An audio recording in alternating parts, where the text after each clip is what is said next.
The humble match is one of the most important inventions of the modern world, giving ordinary people instant fire at their fingertips. Yet its early history is anything but simple or safe. In the 19th century, matches were both a marvel of convenience and a source of suffering. Behind the small flame lay a deadly secret: the use of white phosphorus, a chemical that poisoned the very workers who made them. The story begins with the 19th century's obsession with controlled fire. Various inventors experimented with chemical combinations to create matches that could ignite easily. By the 1820s and 1830s, the first strike-anywhere matches were being produced, often using white phosphorus. This substance made matches reliable and cheap to manufacture, but it came at a terrible cost. White phosphorus is highly toxic. Workers in match factories, many of them women and children, were exposed daily to its fumes. Over time, the poison attacked their bones, particularly the jaw. The disease became infamous as phossy jaw. At first, it presented as toothaches and swelling, but it soon progressed into abscesses, bone decay, and a putrid discharge. In advanced cases, the entire jawbone could glow faintly in the dark as phosphorus accumulated, before breaking down completely.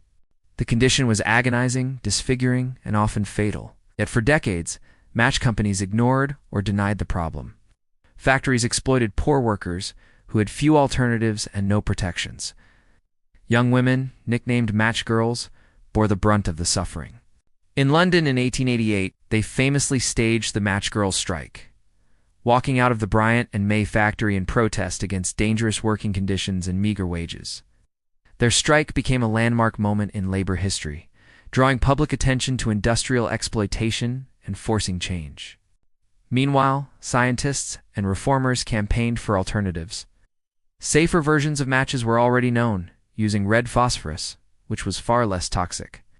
These became known as safety matches, designed to ignite only when struck against a special surface.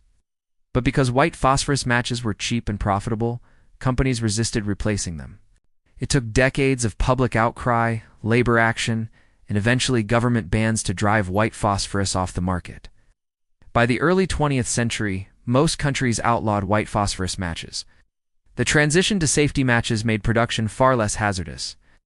Though the damage had already been done for thousands of workers who suffered and died from phossy jaw, the history of matches thus mirrors a wider story of industrialization. Progress came at the expense of human lives until society demanded reform. Today, matches are so ordinary we rarely think about them, yet each small flame represents a history of pain, struggle, and change. The match was both a triumph of chemistry and a tragedy of neglect. Its invention nearly consumed its inventors not because of fire, but because of poison.